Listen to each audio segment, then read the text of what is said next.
À partir du moment où tu comprends cette petite nuance qui est ultra importante, ta façon de prospecter, elle change. Elle change parce que tu n'as plus peur du vendeur. La vie, c'est améliorer son confort. Sinon, ça ne sert à rien. C'est quoi le but de la vie? Si jamais tu restes au même niveau que quand tu étais gamin dans un studio à payer un loyer comme un con alors que tu as 65 ans, il y a un problème dans ta vie. Tu as eu un problème. Donc, n'importe quelle solution qui existe sur la planète, d'abord, c'est parce qu'il y a un problème qui existe avant. Le problème, si tu ne l'as pas ciblé jusqu'à maintenant, il faut que tu le cibles. Le problème d'un gars qui est sur le bon coin, il est simple. Il n'arrive pas à vendre seul et il cherche la même chose que toi. Quand tu prends 24 000 balles au vendeur, c'est du vol. C'est du vol pour moi. C'est trop d'argent pour rien foutre. Give me a fat beat! Oui, quand j'ai de mes collègues, ils vont pas me faire un chèque. Hein, d'accord, ok. Mais ils te payent combien pour ce genre de choses? Et pourquoi tu ne ferais pas un chèque? Je sais pas. Alors, bonjour, inspection des impôts ici. Tu t'appelles comment? André Ebel, je note. Non, sérieux. C'est fou, toi. Non, mais en plus, il le dit, tu vois. En plus, il le dit. Ah, mais ça va, tout va bien. On a peur de rien ici, tu vois. Non, ça me fait 1000, 1500 par vente, mais c'est pas, je veux dire, c'est pas à mon nom, c'est pas ma notoriété qui prend, c'est pas mon chiffre d'affaires. Est-ce que ça te suffit cet argent? Non, sinon je serais pas là. Non, deux secondes. Est-ce que ça te suffit cet argent? Non. Non, ok. Est-ce que c'est pour ça que tu es rentré dans l'immobilier? Clairement pas. Alors pourquoi tu le fais? Parce que je compte bien aller de l'avant et. Ça te prend combien de temps par mois ce truc-là? Toutes ces petites tâches administratives que tu fais pour les autres?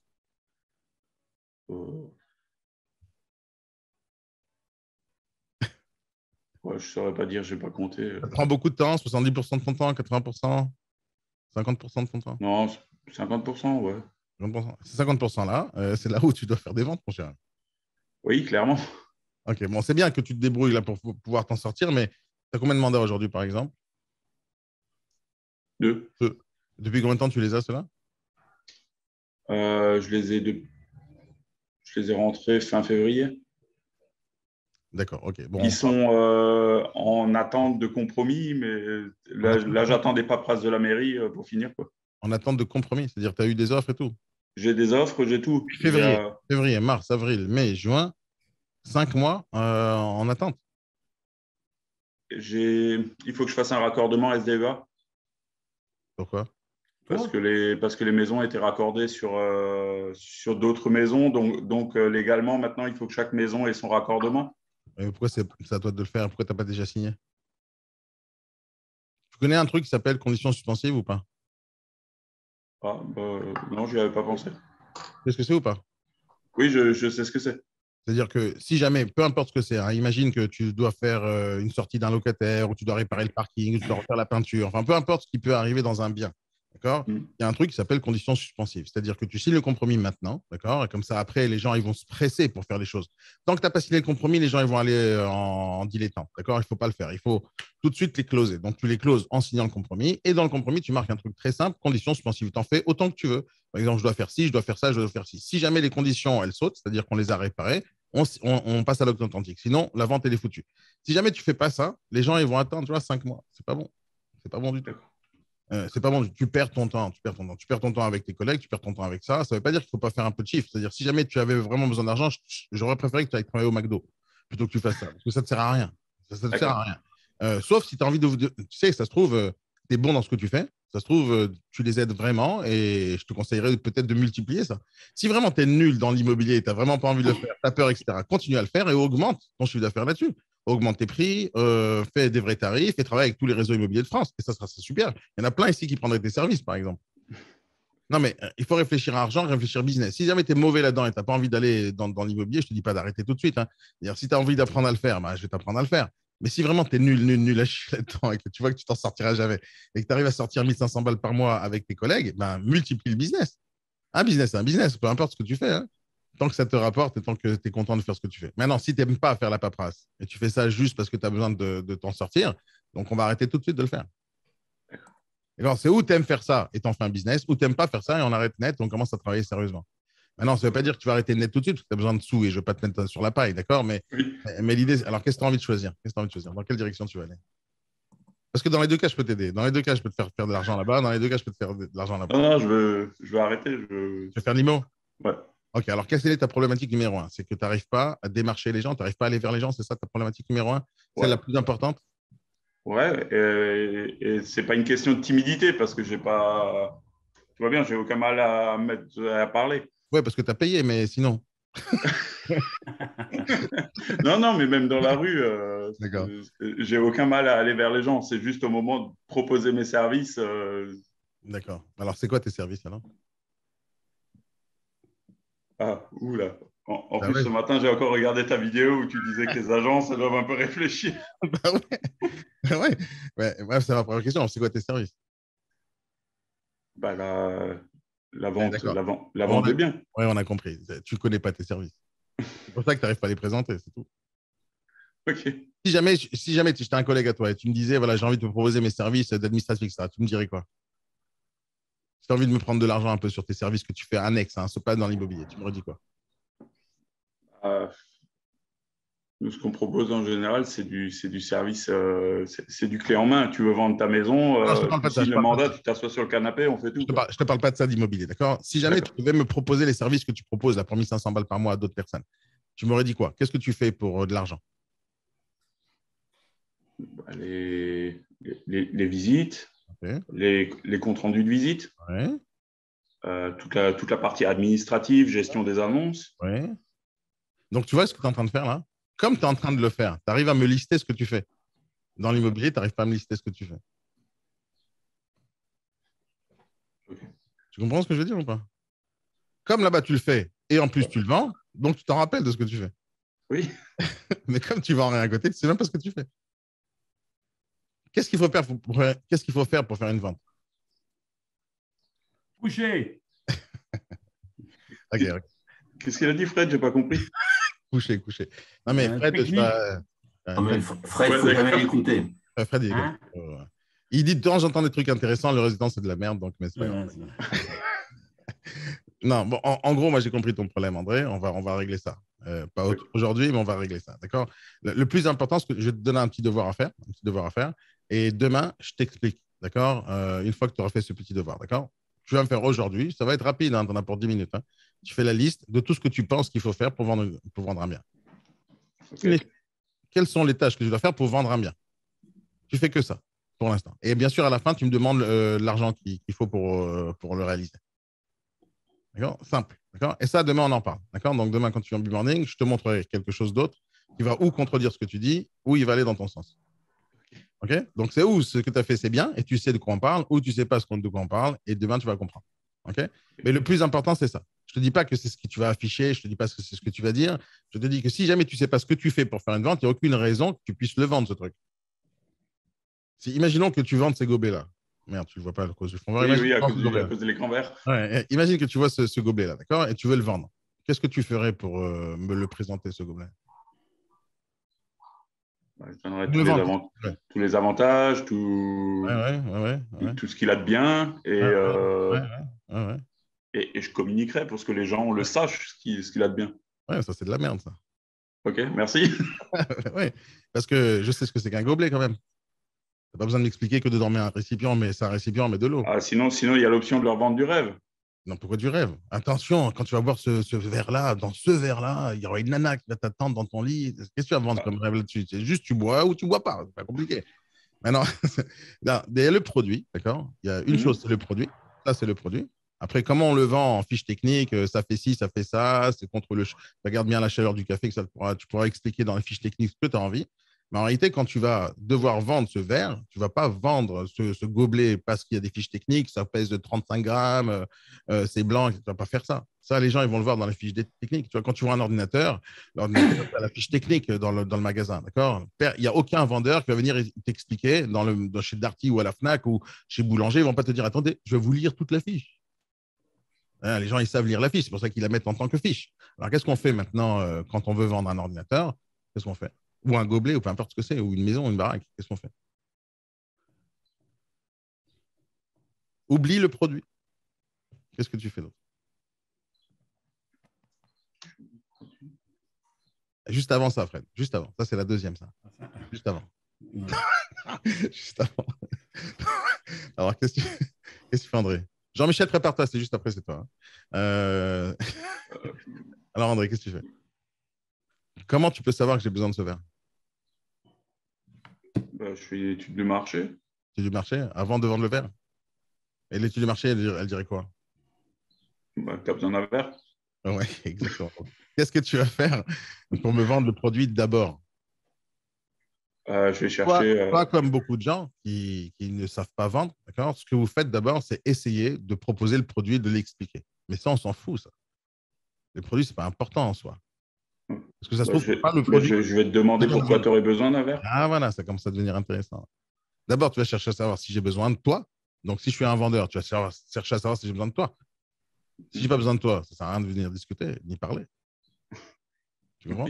Maintenant, quand tu vois une annonce sur le bon coin, qu'est-ce que ça te dit de la part du vendeur? Ah, la jolie petite phrase, agence s'abstenir. Oui, oui, non, ça, c'est ce qu'il a écrit. Mais qu'est-ce que ça veut dire quand tu vois une annonce en vente sur le bon coin? Ça veut dire qu'il vend une maison. Oui, ça veut dire quoi aussi? Mais donc qu'il a besoin de moi. Pourquoi? Parce que je sais mieux le faire que lui. Non, ça, tu ne sais pas encore. Oui, mais ça, il ne le sait pas. Bien, bien. Tu n'as pas écouté la réponse là, de Pierre? Non, je n'ai pas entendu. Ah oui, s'il y a une annonce sur le bon coin, c'est qu'elle n'est pas vendue la maison. Donc, si elle n'est pas vendue, Oui. ça veut dire quoi? Qu'il a besoin de quelqu'un pour l'aider. Ouais, exactement. Donc, d'abord, tu dois chercher le besoin de la personne. Lui, il ne sait pas qu'il a besoin de toi. Il faudra lui expliquer qu'il a besoin de toi. Une fois qu'il a compris qu'il a besoin de toi, qu'est-ce que tu es capable de faire mieux que lui? Tu crois que tu es capable de faire la course avec lui, de lui dire, écoute, on va faire, toi, vous essayez de vendre le bien, moi, j'essaie de vendre le bien, et on va voir qui c'est qui va gagner. Il va mettre son annonce, toi aussi l'annonce. Comment tu vas faire? Si maintenant je cherche sur Google, André est belle, que je trouve quoi? Est-ce que je peux me dire en tant que vendeur que, wow, il faut absolument que je bosse avec André est belle ou pas? Vas-y, cherche, Pierre. Non, clairement, non. Ok. Alors, comment tu veux que je sache que tu vas faire mieux que moi? Surtout que si tu n'as jamais vendu de bien jusqu'à maintenant.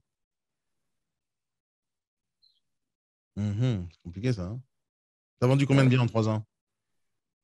Combien de biens tu as vendu en 3 ans? À mon nom, aucun. Ok. Donc, comment tu peux savoir que tu vas faire mieux que lui? Déjà, je vais te dire pourquoi il a un avantage sur toi, le vendeur. C'est qu'il a déjà acheté. Toi, tu n'as pas acheté. Il est déjà en train d'essayer de vendre. Il a déjà essayé des trucs qui ne marchent pas. Comment on va savoir que toi, tu es meilleur que lui? Tu sais, aujourd'hui, dans le monde de l'emploi, quand quelqu'un cherche un boulot, très souvent, les patrons, ils vont le dire reviens quand tu auras de l'expérience. Tu connais ce truc-là, d'accord? Et donc, j'ai dit mais comment tu fais que j'ai de l'expérience si je ne bosse pas? Donnez-moi au moins une chance. OK? Et c'est ce qui se passe tout le temps. Tu vois? Et c'est la même chose pour toi. Hein. C'est pas parce que tu es entrepreneur et tu travailles. Qu'est-ce que tu as trouvé, Fred? C'est marqué fermé. Hein? Sérieux? André Ebel Immobilier, consultant à Wasselon, fermé. Tu n'as pas encore ouvert la boutique? Sur des horaires. Je crois que j'ai mis 9h, 19h ou un truc comme ça. 9h? Mais où tu as vu, toi? 5h du matin? Non, tu dois être ouvert 24 heures sur 24, mon cher ami. Ouais, tu dois pas mettre. Depuis quand Internet, ça ferme à 9h et ça ouvre à 9h et ça ferme à 19h? Depuis quand Internet, ça s'est fermé? Je passe à quelqu'un d'autre à Wasselon. Ouais. Non, déjà, pourquoi tu fermes déjà? Qui ferme? C'est Internet, mon cher ami. Déjà, tu ne marques pas d'horaire sur Internet. Hein. Sauf si tu as des bureaux et tu as des secrétaires, etc. Mais ce n'est pas le cas. Ton bureau, c'est ton site Internet ou ta page Facebook ou ton numéro de téléphone portable ou ton mail. À quel moment ça ferme, ça? Okay. Ça ferme jamais déjà. Non, mais encore une fois, ça ferme jamais. Ça ne doit pas fermer. Si ça ferme, tu dis aux gens, écoutez, on est fermé, revenez demain. Mais ils ne vont pas revenir demain. Ils vont aller chez le voisin. OK. Pourquoi tu penses que le vendeur, il a besoin de toi? De toi, hein, spécifiquement, pas de moi. Moi, il aura besoin de moi. Oui. Toi, pour toi.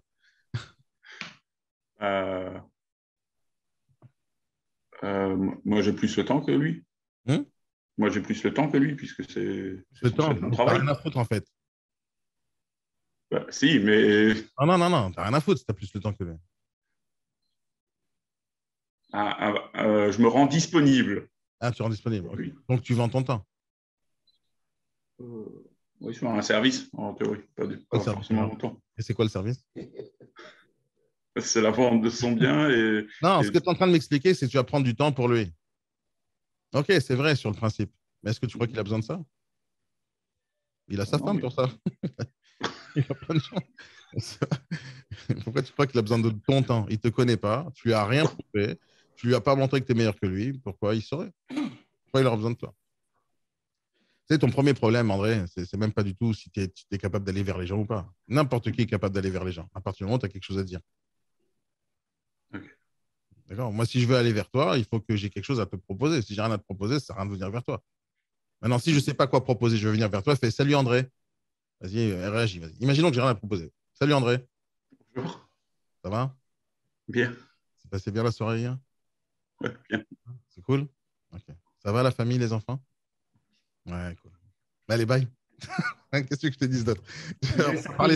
On peut parler 6 heures hein, si j'ai rien à te dire. Oui, oui. D'accord? Mais par contre, si je viens te voir, salut André, j'ai vu que tu as des problèmes à faire des ventes dans l'immobilier, c'est vrai ou pas? Oui. Ok, je peux t'aider. Viens demain matin, Biborné. Ouais. Tu comprends ou pas? Oui, je comprends. Okay. Et je vais t'aider. C'est une certitude parce que tu sais que tu as un problème d'abord. Sinon, tu ne te serais pas inscrit, tu n'aurais pas regardé la vidéo, tu n'aurais pas regardé d'autres vidéos, etc. Tu n'aurais rien fait si tu ne savais pas que tu avais un problème. D'accord? Tu sais que tu as un problème, tu t'es intéressé sur Internet, tu es parti chercher des trucs. Tu vois, il y a plein de gens qui font des vidéos différentes. Tu vois, il y a plein de youtubeurs, moi je ne suis pas youtubeur, mais il y a plein de youtubeurs qui font des vidéos sur des thèmes précis. D'accord? Il y en a qui vont faire sur le régime, d'autres qui vont faire sur le sport, d'autres qui vont faire sur la psychologie, d'autres qui vont faire sur la vie de couple, d'autres qui vont faire sur ci et ça. Si toi, tu n'as pas de problème de couple, par exemple, il n'y a aucune raison que tu ailles voir ces vidéos. Si tu n'as pas de problème de régime, il n'y a aucune raison que tu ailles voir ces vidéos, n'est-ce pas? Et donc, si jamais tu vois mes vidéos, c'est parce que tu as cherché quelque part sur YouTube, sur Google, quelque chose qui représente ton problème. Et à la fin, tu es venu vers moi. Pourquoi? Parce que toi, tu as cherché le problème tout seul et moi, je t'ai donné la solution via une vidéo. On est d'accord ou pas? OK. Oui, que ce soit vidéo, mail, Facebook, peu importe. Ouais, c'est un mail, mais peu importe. À la fin, dans chacun de mes mails, il y a une vidéo quelque part. Ça, c'est le début, le déclencheur, c'est le mail peut-être. Mais ce que j'ai fait quand tu as lu mon mail, c'est que si tu te rappelles du mail, tu peux ouvrir le mail que je t'ai envoyé? Que je ne t'ai pas envoyé à toi spécialement, hein, mais tu peux regarder le mail. Bon, je l'ai sur mon autre PC parce qu'il n'y a pas de caméra sur. Essaie de te rappeler ce que je t'ai dit au début. Tu ne te rappelles pas? Non, je sais que c'est le truc pour la prospection. Oui, mais tu te rappelles pas de prospection. Oui, mais tu te rappelles. Et ce que j'ai accroché, c'est qu'en bas, il y avait une vidéo et c'est. Déjà, on va dire, c'est toi, c'est ta personnalité, ton franc-parler qui m'a. Oui, mais si, tu n'aurais pas regardé la vidéo si le début du mail ne t'avait pas intéressé. Et je vais te lire le mail exactement. D'accord? Je vais te lire le mail pour que tu comprennes ce que je vais t'expliquer plus tard. Tu vas comprendre ce qui a fait que tu as réagi. D'accord?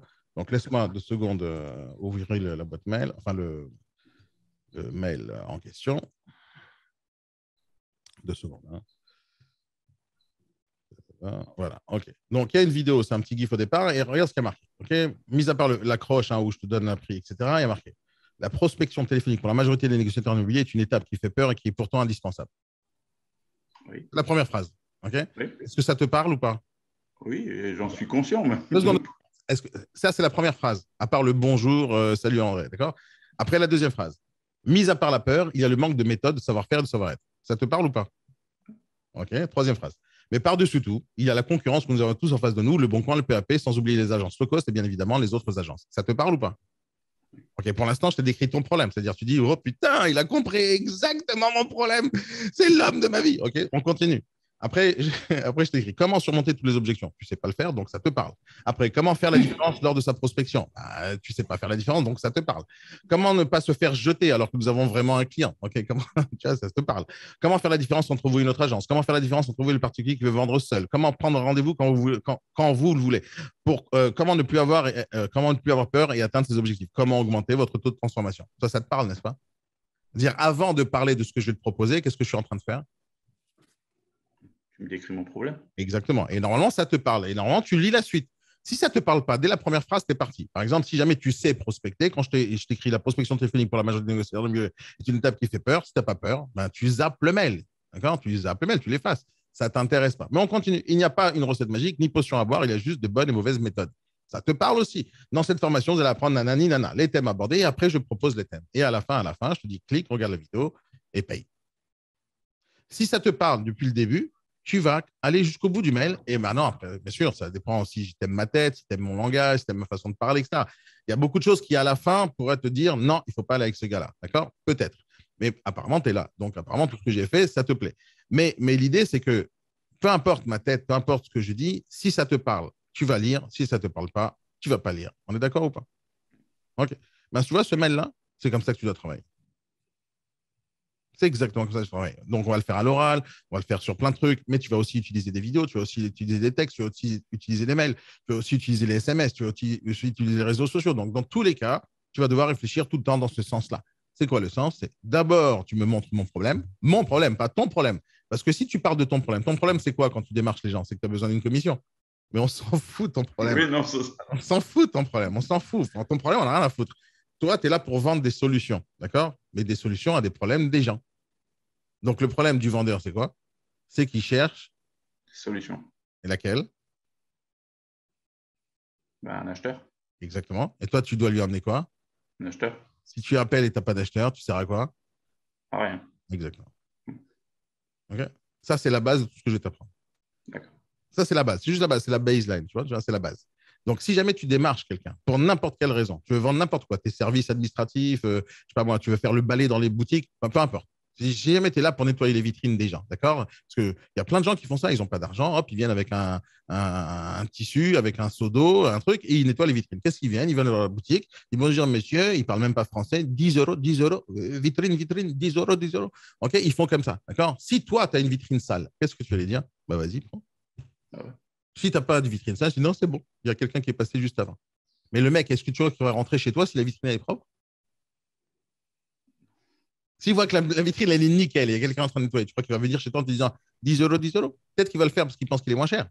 Mais si c'est propre, il ne va pas venir te proposer quoi que ce soit parce qu'il a décelé un problème chez toi. Il rentre dans la boutique et normalement, il ressort avec 10 euros. Ou 20 euros, ça dépend combien d'heures tu lui as demandé. Donc, n'importe quelle solution qui existe sur la planète, d'abord, c'est parce qu'il y a un problème qui existe avant. Le problème, si tu ne l'as pas ciblé jusqu'à maintenant, il faut que tu le cibles. Le problème d'un gars qui est sur le bon coin, il est simple. Il n'arrive pas à vendre seul et il cherche la même chose que toi. Un acheteur pour acheter ce bien. Si tu n'as pas d'acheteur, ça sert même pas, ça vaut même pas le coup que tu te réveilles le matin pour aller appeler des gens. Ça sert à rien d'apprendre la prospection si tu n'as rien à faire. La prospection, on prospecte parce qu'on sait ce qu'on a à proposer et on sait que la personne qui est en face de nous, il a besoin de nous. Si on n'a pas ce truc-là, tu peux appeler tous les jours des gens et ils vont tous les jours te dire non, je n'ai pas besoin, je n'ai pas besoin, je n'ai pas besoin. Si tu as compris ce qu'ils ont besoin, c'est très facile de démarcher. Très facile. Parce que tu réponds pile poil aux besoins. Je t'assure que les mecs dont je te parle, qui font les vitrines, sont très courageux. Des fois, ils n'ont pas de boulot, ils ont des vrais problèmes, ils viennent d'un autre pays et ils essaient de se débrouiller avec ce qu'ils peuvent faire. Donc, ils vont utiliser leurs muscles, leurs bras, leur fatigue, etc. Et il y en a plein qui ne parlent pas français, tu vois, ils ne savent même pas parler. Moi, j'ai eu plusieurs boutiques dans plusieurs agences, plusieurs trucs. Et je t'assure, tous les jours que tu as ce genre de gars qui viennent. Mais je n'ai pas besoin qu'ils parlent français, j'ai besoin qu'ils sachent nettoyer les vitrines. D'accord, c'est tout. Il me dit 10 euros, 10 euros, prends 10 euros. C'est ce que je te dis. C'est pas cher, je ne vais pas commencer à payer des factures pour 10 balles. Tu comprends? Donc, je lui donne 10 euros, je t'ai retiré de la banque et je lui donne. Mais je n'ai pas besoin de discuter, je n'ai pas besoin de négocier, je n'ai pas besoin de parler des heures. Et lui, il n'a pas besoin de parler. Il vient avec le seau, j'ai compris qu'il vient pour nettoyer, tu vois.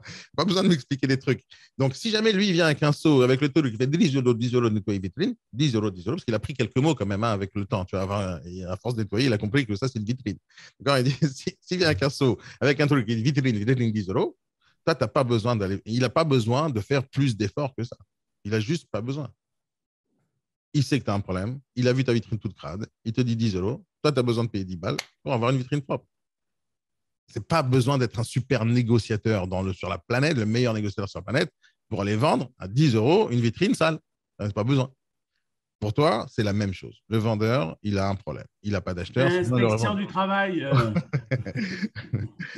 Mais tu sais, par exemple, tu peux dire inspection du travail, mais les impôts savent que ces gens-là, ils travaillent au black. Est-ce que tu crois qu'ils vont commencer à mettre des flics pour empêcher ça? Non, parce qu'il faut que les gens bossent, tu vois. Il y a quand même des choses qu'on ne va pas essayer d'empêcher les gens de faire. Et donc, ton problème dans la vie, c'est ça. C'est que tu ne sais pas ce que tu vends parce que tu ne sais pas quel est le problème des gens. Donc, tu peux te balader tous les jours à démarcher des gens, leur dire, écoutez, je suis négociateur immobilier, s'il vous plaît, confiez-moi mon bien. Non, il n'a aucune raison de le faire. Il n'a aucune raison. Surtout si tu demandes 10 000 balles à la fin. Aucune raison, juste aucune raison. Après, tu vas te battre avec lui, les arguments, les objections, etc., etc. Mais la base de la prospection, la base, c'est de comprendre qu'est-ce que l'autre a besoin et après, tu comprends comment tu vas lui exposer ta solution. Parce que l'idée, c'est ça, c'est de comprendre son besoin et de venir avec la solution idéale. Et la solution idéale de ton business, c'est quoi? Exactement. Est-ce que tu as besoin vraiment d'expliquer les choses. Quand tu viens avec un seau pour dire vitrine, vitrine, ISO, tu n'as pas besoin. Okay, le vendeur, il a un problème, il a besoin d'un acheteur, te dit j'ai un acheteur, pas besoin de chercher, c'est fini. La prospection, ça va être là. Alors, bien sûr, ça ne va pas se passer comme ça. Mais l'idée, il faut que tu la comprennes. Tu as compris l'idée? Une fois que tu as compris quel est le problème de la personne, une fois que tu as compris quelle est la solution, tu as juste à mettre les mots en face pour que les gens comprennent quelle est la solution que tu proposes et quel est son problème. Parce que devine quoi, il y a des gens qui ne savent pas qu'ils ont un problème. Ils vont te dire non, non, je vais me débrouiller seul. Oui, ça, j'ai vu que tu te débrouilles seul. J'ai très bien vu. Mon fils aussi, il a essayé de se débrouiller seul en montant sur le vélo. Il s'est cassé la gueule 25 millions de fois. Donc, il fallait que je l'aide au début, tu vois. Il n'a pas l'impression que je l'attrape, mon fils, plus maintenant, parce qu'il n'a plus l'âge, mais quand il était petit, il ne savait pas que j'étais en train de l'attraper derrière. Il était content, tu vois, il roulait fort. Ouah, et c'était moi derrière. Et ce petit coup de pouce là qui l'aide pour pas qu'il tombe, ça lui donne un peu d'assurance. Et à la fin, il pédale tout seul. Après, c'est deux petites roues de côté. Après, je lui enlève une roue. Après, je lui enlève les deux roues. Après, je le balance jusqu'à qu'il se prenne un poteau en pleine gueule. Et une fois qu'il a pris un poteau en pleine gueule, il apprendra à tourner. Okay. Donc d'abord, le mec, il a un problème et il ne sait pas qu'il a un problème. Donc d'abord, il faut lui dire que tu as un problème. Mais non, j'ai pas de problème. Bon, quand ça marche, regardez, j'ai des appels, j'ai des visites. Oui, je sais que vous avez des appels et des visites. Moi aussi, j'ai des appels et des visites. Vous n'avez toujours pas vendu. Donc, il y a un truc dans ce métier-là qui est. Il y a deux choses, en fait, que tu dois apprendre. Il y a le savoir-faire. Donc, comment on prospecte, comment surmonter les objections, quels sont les outils. Ça, c'est le savoir-faire. Et la deuxième chose qu'il faut avoir, c'est le savoir-être. Le savoir-être, c'est quel est ton vrai métier, comment tu le présentes, pourquoi il a vraiment besoin de toi. Toi, comme beaucoup de gens, hein, vous vous mettez en dessous du vendeur parce que vous le mettez sur un piédestal et tu es en dessous du vendeur. S'il vous plaît, monsieur, confiez-moi le bien. Mais l'état d'esprit que tu dois avoir, ce n'est pas du tout ça. Hein. Écoutez, monsieur, vous avez un problème, j'ai compris, pas la peine de m'expliquer, voilà, j'ai la solution. Tu es au-dessus de lui. Tu dois être au-dessus de lui, sinon tu n'es pas un professionnel, tu ne sers à rien. Imagine, hein, tu as un problème de santé, d'accord? Imagine un problème de santé. Et tu cherches un chirurgien qui va t'opérer, je ne sais pas moi, du foie, du cœur, ce que tu veux, d'accord? Donc, je te souhaite rien du tout. Hein, mais imaginons que tu cherches un bon chirurgien qui va faire le travail. Tu imagines qu'on te prépare, il y a 25 infirmières qui viennent, je te décris ce qui m'est arrivé. Donc, ils viennent, ils te préparent, ils te rasent, ils te font un truc, ils te mettent des médocs, etc. Ils te mettent sur la planche, ils t'amènent dans le truc d'opération. Il y a 4 personnes qui viennent, un qui t'attrape le bras droit, l'autre qui t'attrape le bras gauche, l'autre qui t'anesthésie, l'autre qui te fait ci, il fait ça. Et juste au moment où l'opération elle commence, il y a le chirurgien, juste avant que tu t'endormes, il te dit compte de 10 à 0, d'accord? Tu commences à 10, 9, 8, et d'un coup, il vient dans ton oreille, il te dit monsieur, le foie, c'est de quel côté exactement? Et là, tu t'endors. À ton avis, comment tu te réveilles? Tu regardes. Très mal. C'est pas possible, tu vois, qu'un chirurgien te pose une question aussi con. C'est pas possible. C'est pas possible qu'il sache pas quel est son boulot, tu vois. Tu lui confies ta vie, donc il doit connaître son boulot. Donc tu dois lui faire confiance. Tu as déjà posé la question à un médecin, montre-moi ton CV. Tu as déjà posé la question à un chirurgien, faites un essai sur un porc, on voit 2 secondes, comment ça marche, faites un essai sur lui, là. Non, tu vas jamais dire ça. Tu étais là, tu étais à poil, on te met à poil et on te dit, voilà, tu vas te faire opérer par lui. C'est qui lui connaît pas, on s'en fout, c'est lui, par contre, qui a le couteau. Hein. Tu fais confiance, parce qu'il a l'air professionnel. Pourquoi? Parce qu'il a une blouse blanche. Ouais, surtout parce que c'est le seul chirurgien avec un couteau. Hein. Il a un scalpel. Donc, tu fais confiance à celui qui a une arme. Mais sur le principe, c'est lui qui a tout pouvoir, là, maintenant. Il vient avec la blouse, il vient avec le titre, chirurgien, je sais pas quoi. D'autres, tu vois l'hôpital. Donc, déjà, tu dis, si le mec, il est dedans avec une blouse, c'est qu'il y a quand même pas mal de gens qui lui ont donné du boulot. C'est-à-dire qu'il existe quelque part dans sa vie, tu vois. Et donc, si jamais je recherche ce médecin avant de me faire opérer, parce qu'il y a plein de trucs comme ça où on te dit, d'accord, on fait d'abord un petit entretien d'abord. Et donc, tu cherches c'est qui ce médecin, on t'a conseillé le médecin. Donc, tu cherches sur Google, c'est qui ce médecin, et tu vois, chirurgien dans tel et tel hôpital, nanani, nanana. Tu vois différentes vidéos de lui ou pas, hein, ou des articles qu'il a fait, parce que les médecins, ils ne font pas spécialement un truc, mais ils font des articles, ils font des parutions, ils font des études, etc. Tu vois des choses. Et donc, à la fin, sans faire grand-chose, tu lui fais confiance. Aujourd'hui, si je cherche André Ebel, t'es ni médecin, ni la blouse, ni rien qui m'explique que tu es bon. Rien, juste rien. Alors, comment tu veux me rassurer? Tu peux pas me rassurer. C'est-à-dire, si maintenant tu me proposes à moi tes services, d'accord, je dirais, écoute, reviens dans 2-3 ans, dès que tu auras fait quelques ventes. Maintenant que je te connais, jamais je te confierai un bien. Tu comprends ou pas? Oui, je comprends. Ok. Donc, ce n'est pas une question d'expérience, c'est une question de solution. Est-ce que tu as le problème ou pas, tu as la solution ou pas au problème? Parce que tu peux être totalement débutant et faire beaucoup de ventes. Hein. Ça n'a aucun rapport. Ça n'a aucun rapport le fait que tu es débutant, pas débutant. Aucun rapport. Le problème avec les débutants, c'est qu'ils ne savent pas quel est leur métier. Ils ne savent pas quelle est la solution qu'ils apportent. Ils ne savent pas. Donc, tu peux être débutant et travailler dans une boîte qui vend des imprimantes. Tu n'es pas obligé de savoir configurer une imprimante. Tu n'es même pas obligé de savoir comment elle est fabriquée, l'imprimante. Tu n'es même pas obligé de savoir comment elle est livrée. Tu n'es besoin de savoir de rien du tout. Tu sais une seule chose, c'est qu'une imprimante, ça imprime des bouts de papier. Et si la personne elle a besoin d'imprimer des bouts de papier, il faut lui vendre cette putain d'imprimante. Peu importe combien tu as fait de ventes dans ta vie. Hein. L'autre, il a besoin d'imprimer. Tu rentres dans sa boutique. Ah, vous n'avez pas d'imprimante? Ben, j'en ai une pour vous. 75 € par mois pendant 153 ans. Et il va la prendre, cette putain d'imprimante, parce qu'il sait qu'il a le problème. Celui qui a déjà une imprimante, tu crois qu'il va te l'acheter ton imprimante? Non, sauf si tu dis sauf si elle est mieux. Ouais, sauf si elle est mieux. Je te reprends ton imprimante, je te la finance et en plus je t'en donne une autre. C'est ce qu'ils font chez les imprimantes. Parce qu'ils partent du principe que tout le monde a une imprimante. Alors ils vont s'arrêter de vendre. Non, ils viennent avec une autre solution. Je sais que tu as besoin d'une imprimante, je sais que tu en as une, mais la nôtre elle est encore plus géniale. En plus, elle est moins coûteuse. Et en plus, on va l'entretenir et on va faire ça toute ta vie. Même le papier, on te le livre. Donc, ils viennent avec des tonnes de solutions pour surmonter l'objection principale. On a déjà une imprimante. Qu'est-ce qui est le problème avec Le Bon Coin? C'est kiff bourrico. Ils ont déjà l'imprimante. Ils ont déjà le site internet d'annonce le Bon Coin. Ils ont déjà des contacts. Alors, pourquoi ils vont t'appeler à toi? Parce que j'ai l'acheteur. Tu as l'acheteur déjà. Tu n'as pas besoin de chercher, tu l'as déjà. Tu viens avec ton imprimante dans le camion. Je dis, j'ai une imprimante là, maintenant. Non, mais j'en ai besoin maintenant. J'en ai une. Si le mec il a un problème, il va prendre ta solution. Maintenant, la question est, combien de com tu prends, mon cher André? On a plusieurs forfaits.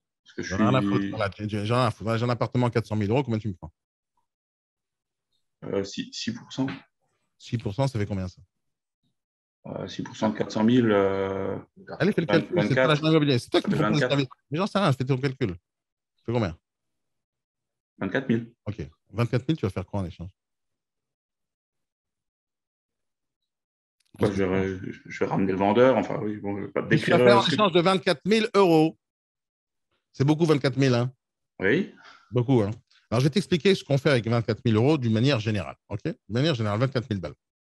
C'est beaucoup, 24 000 €, non? Pour la majorité des. Vous voyez mon tableau blanc, là? OK. On va commencer avec. Merde. C'est toujours difficile à écrire avec une souris. 24 000 €. OK? Qu'est-ce qu'on peut faire avec 24 000 € au lieu de les donner à André? D'accord? Je ne vais pas donner 24 000 € à André, je vais les garder pour moi. Regarde bien ce que moi j'ai fait dans ma vie et regarde combien ça a coûté. Une des choses les plus importantes que j'ai fait dans ma vie, d'accord, c'est de me faire opérer des yeux. D'accord? 2 500 € plus tard, je retrouve la vue. D'accord? Donc, imagine que je vais te donner 24 000 €. Je n'aurai pas l'argent pour ça. Donc, on va dire 2 500 €, c'est ce que moi j'ai fait pour m'opérer de la vue. D'accord? C'est un miracle pour moi. Hein. C'est pour ça que je m'en parle. Bon, je viens de saisir la connerie. Deux secondes. C'est 2 500 balles, j'ai retrouvé la vue. Une fois que j'ai retrouvé la vue, j'ai commencé à vivre et j'ai commencé à aller en vacances. Je suis parti au Club Med. Club Med, j'ai pris du hors-saison, 2 500 € la semaine. 2 500 € la semaine, j'ai kiffé ma life. Tu bouffes non-stop, tu vas faire du ski, du jet ski. J'ai tellement kiffé ma life, je suis reparti une semaine plus tard. Et là, je te parle juste après l'opération. Mais non, tellement j'ai kiffé. À l'époque, je ne voulais pas rouler en voiture parce que j'avais en moto, parce que j'avais des lunettes, etc. Ça me faisait chier de mettre le casque. Et d'un coup, je dis, ah putain, j'ai plus les lunettes. OK, ben, je vais m'acheter une moto. Je me suis acheté une moto, 8 000 €. Ça fait combien jusqu'à maintenant, là? 8 000 plus 2 500, ça fait 8. Hein, ça fait combien? 15 500. 15 500. Mais il me reste combien d'argent encore? Alors, comme j'ai vraiment kiffé, je me suis dit, je vais faire autre chose. Je vais partir, je ne sais pas, des vacances, encore des vacances. Alors, je vais partir encore une semaine au Club Med et encore une semaine au Club Med. Ça fait presque un mois que je suis au Club Med où il y a des gens qui me servent tous les jours à bouffer, ils me font du sport, ils m'éclatent. Et en plus, les gens, ils m'adorent, ils me parlent, ils me font kiffer mon semaine. Ça fait combien? 5 000, ça fait 10 000, 18 000, combien c'est? 18 2 500, 20 500. Il me reste encore 3 500 à dépenser, bordel. Où je vais les mettre, les 3 500 à dépenser? Qu'est-ce que je vais faire? C'est quoi? Je vais faire une donation au Resto du Cœur. OK? 3 500 balles. Regarde ce que j'ai fait avec 24 000 balles. C'est ce que je fais avec 24 000 balles. Qu'est-ce que tu fais pour 24 000 balles?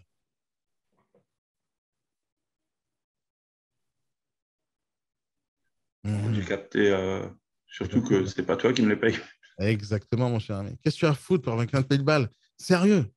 Est-ce qu'il y a des choses que tu es capable de faire qui valent 24 000 balles? Sérieusement, là, maintenant. Peu importe ton service, peu importe qui vous êtes ici, hein. Ouais. Qu'est-ce que tu fais pour 24 000 balles? Et en plus, tu me dis 6% comme si c'était 6 €. Putain, 6%, c'est beaucoup, mon gars. C'est beaucoup d'argent, ça. C'est beaucoup d'argent. Et en plus, plus l'appartement il est cher, enfin, il y a un prix élevé, plus tu vas gagner. Mais tu vas faire quelque chose en plus si l'appartement il fait un étage de plus. Qu'est-ce que tu vas faire en plus? De quel droit tu me prends autant d'argent? Si maintenant tu prends les 24 000 du vendeur et que le mec il va aller faire une vidéo sur Facebook, il va aller appeler Julien Courbet ou je ne sais pas comment il s'appelle, et tu sais, tous ces trucs de consommateurs, etc. Il dit ouais, les agents immobiliers, il m'a pris 24 000 balles. Ah ouais, monsieur Courbet, ah oui. Alors, monsieur Courbet, comment on peut vous m'aider? Ben, on va appeler l'agent immobilier. Bonjour, monsieur André, je vous appelle de l'émission Tout le monde en parle. Comment s'appelle cette émission-là? Ça peut vous arriver. Ouais, ça peut vous arriver. Monsieur André, excusez-moi, vous êtes en live maintenant, à la direct, à la télévision. Attention, ce que vous allez dire, ça va être enregistré, va être diffusé sur la planète à plus de 20 millions de personnes. Alors, monsieur André, qu'est-ce que vous avez fait en échange de 24 000 euros?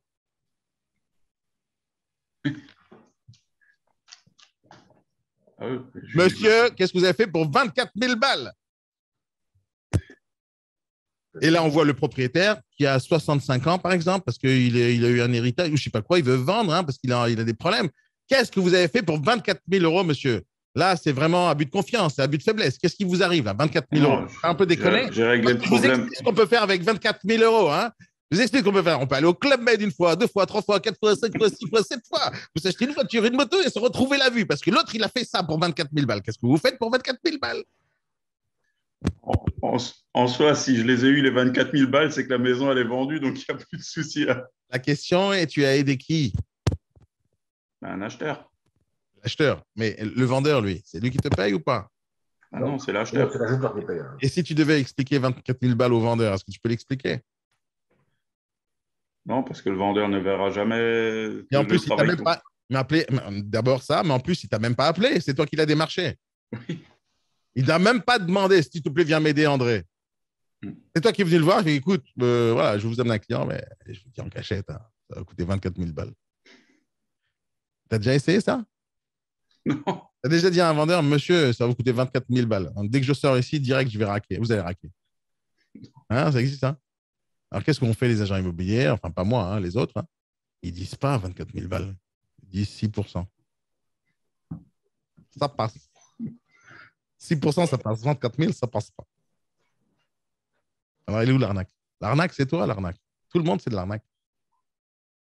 Quand on prend 24 000 balles pour rien foutre, c'est pas normal. Ça, c'est pas normal. Alors, quand tu fais quelque chose, ça change tout. À quel moment c'est intéressant de prendre 24 000 balles ou qu'on te donne 24 000 balles? Parce que moi, je n'aime pas dire combien de commissions tu prends. Quand je le dis, c'est parce que c'est péjoratif. Quand tu prends 24 000 balles au vendeur, c'est du vol. C'est du vol pour moi. C'est trop d'argent pour rien foutre. Surtout qu'il t'a rien demandé et il ne veut pas te payer dès le départ. Donc, à la fin, c'est une arnaque. C'est-à-dire, comment tu as réussi à me retourner le cerveau pour qu'à la fin, je paye alors que c'était gratuit sur le bon coin? Comment tu as réussi à faire ça? Il faut être fort. Et ceux qui arrivent à le faire, à la fin, qu'est-ce qu'ils font, les vendeurs? Ils marquent agence s'abstenir. Parce qu'ils ont compris le système. Maintenant, pour qui ça ne serait pas de l'arnaque de prendre 24 000 euros ou de demander 24 000 euros? Pour l'acheteur.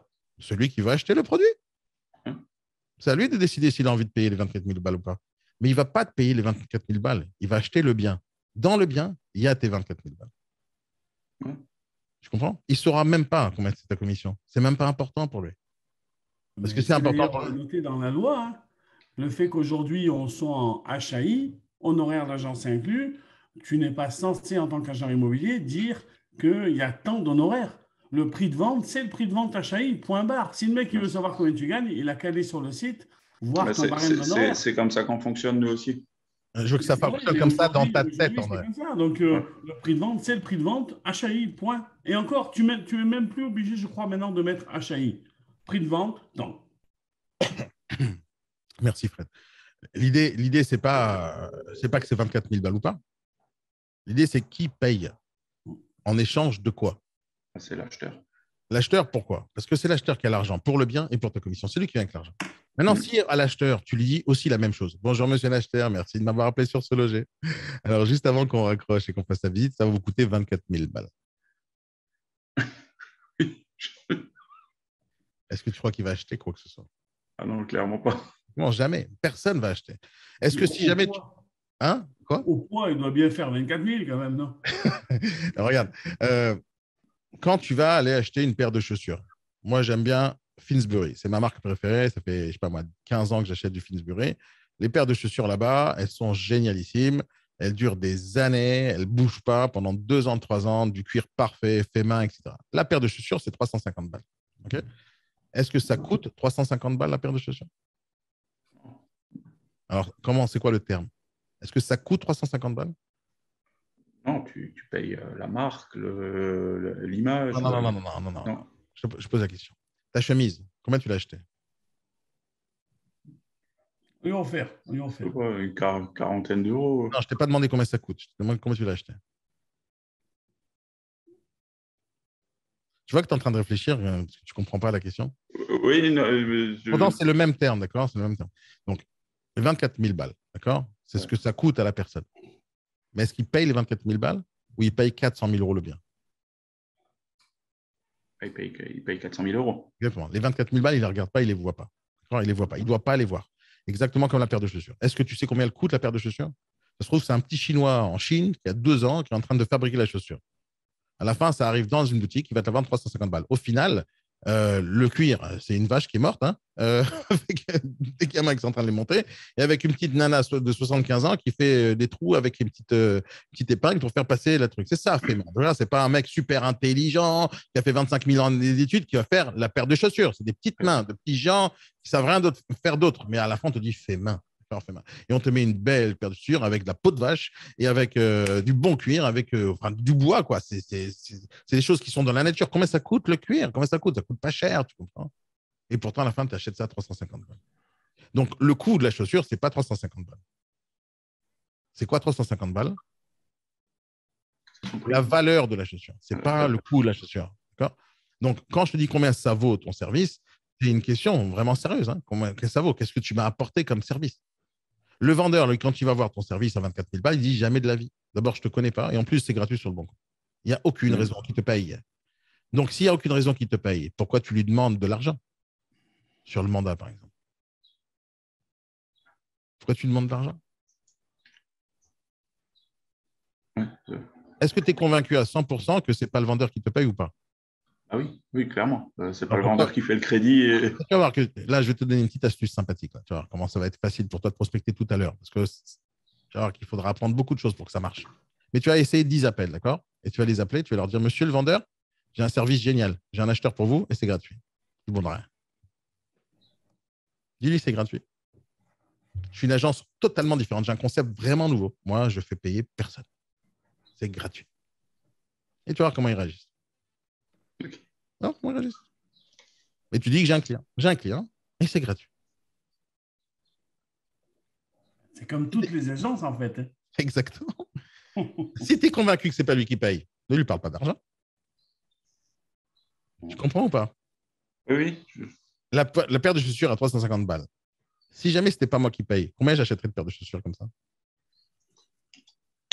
C'est pas toi qui paye. C'est gratuit. Bah oui. Combien j'en achèterais alors? Autant que possible. Hein. Je prends tout le camion et je me casse. Tu dis que c'est pas moi qui paye. Et c'est moi qui paye. C'est moi qui paye. Comme c'est moi qui paye, je vais en acheter une, 2. En général, j'en achète 3 parce que je les fais tourner comme ça. Une semaine, c'est là, une semaine, c'est là, une semaine, c'est là. Et comme normalement, c'est même une par jour. Ouais, bon. Il faut les mettre tous les jours. Moi, je fais la même chose avec mes paraboots. Mais c'est la meilleure façon de garder les chaussures longtemps, d'en avoir plusieurs, d'accord? Et tu les fais tourner. Ouais. Moi, j'ai les mêmes pratiquement et je les fais tourner. Elles sont toutes propres, nickel, etc. Elles ne se déforment pas. Et après, je mets les semelles, les trucs pour les garder. C'est important, les pompes, hein, dans le business. Les pompes, c'est la première chose que les gens regardent. Hein, donc, il faut acheter des belles pompes. Mais voilà, ce que je veux te dire, c'est que c'est le genre de produit, comme ça, quand tu achètes de très bonne qualité, ils restent longtemps. Elles sont belles. Tu n'as pas l'air d'être un clodo quand tu te balades avec. Donc, c'est important, peu importe. Au final, j'achète 350 balles parce que j'ai l'impression que c'est des belles chaussures. J'ai l'impression qu'elles vont me durer longtemps. J'ai l'impression que c'est de la classe et j'aime bien ce style. Donc, je suis prêt à payer le prix que je pense que ça vaut. Mais il y a un autre gars, par exemple, juste à côté, qui a d'habitude s'habiller en sandales. Est-ce que tu vas acheter les mêmes paires de chaussures? Et lui, il est garagiste. Tu crois qu'il va acheter les mêmes paires de chaussures que moi? Lui, achète des Timberland, basta. Non, mais les Timberland, elles coûtent cher aussi. Donc, pour moi, je ne vais pas acheter des Timberland parce que ça ne m'intéresse pas. Lui, oui. Tu comprends pas? Au final, chaque personne va acheter quelque chose pour une seule et unique raison. Et c'est laquelle? Faire un pass. Non. Il y a une seule raison pour laquelle tu achètes ta chemise. Il y a une seule raison pour laquelle tu as acheté cet appart. Il y a une seule raison pour laquelle tu as acheté cet ordinateur, cet iPhone, ce que tu veux. Tout ce que tu as autour de toi, il y a une seule raison pour acheter n'importe quel produit qui existe sur la planète. Une seule raison. Pierre? L'envie. Non. Le besoin. Besoin. Oui, mais le besoin de quoi? Oui, pour le besoin, mais le besoin de quoi? De toi. Il y a une seule raison. Oui. Il y a une seule raison. À partir du moment où tu as compris que cette raison, c'est la raison commune pour acheter n'importe quel truc, tu vas commencer à réfléchir d'une autre manière.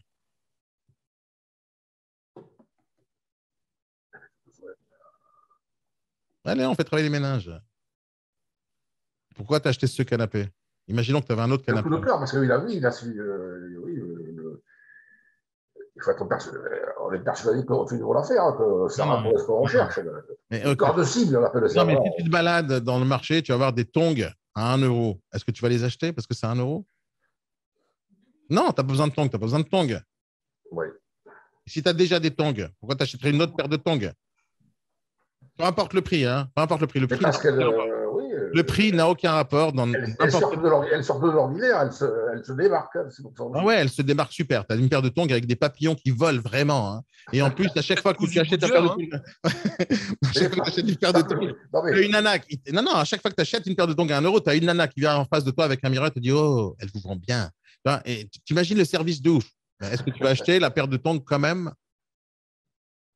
Tu n'en as pas besoin, non? Exactement, mais tu n'as pas besoin. Pourquoi tu n'en as pas besoin? Parce que ça.